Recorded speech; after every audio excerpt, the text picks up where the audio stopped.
I put together over 18 pitches, not job applications, pitches, video walkthroughs, portfolio DX. I sat down, I built them properly, I packaged my work, and I sent them out to companies, to developers, to firms across the industry, saying, here is what I can do.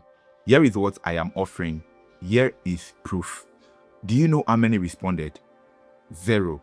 And I needed to understand what that felt like, because I wasn't asking for a favor. I wasn't asking anyone to take a chance on me. I was offering a service. I had the skill. I had the output. I had years of training behind every single thing in that portfolio. And still, silence. Complete silence. Now, for a long time, I told myself maybe the work wasn't good enough.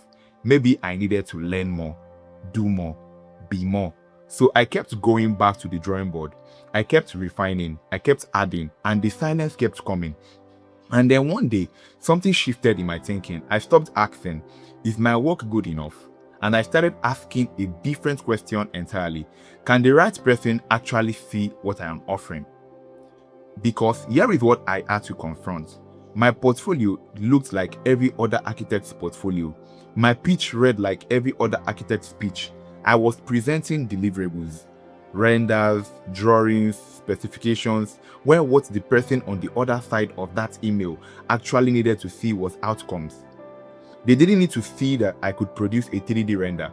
They needed to see that my 3D render would make their client say yes. They didn't need to see that I understood the technical side. They needed to see that working with me would make their project look better, close faster, perform higher. The gap wasn't skill. The gap was translation. I rebuilt the portfolio, not from scratch. I used the same work, the same projects, the same renders, but I rebuilt how I told the story of that work. I stopped leading with process and started leading with results. I stopped showing what I made and started showing what it did. 14 days later, 5 callbacks. Same depot, same portfolio, but a different positioning. And that moment broke something open in my mind. Because if it worked for me, a 24-year-old architect in Lagos with no industry connections, no big firm behind me, no referrals, what happens when this becomes a system? What happens when every qualified architect in West Africa knows how to do this? That's the question I'm building my life around right now. Because the problem isn't that we don't have talent on this continent. Go into any architecture school in Nigeria, in Ghana, in Kenya, and you'll find people doing work that would stop you in your tracks. The problem is that the talent is invisible.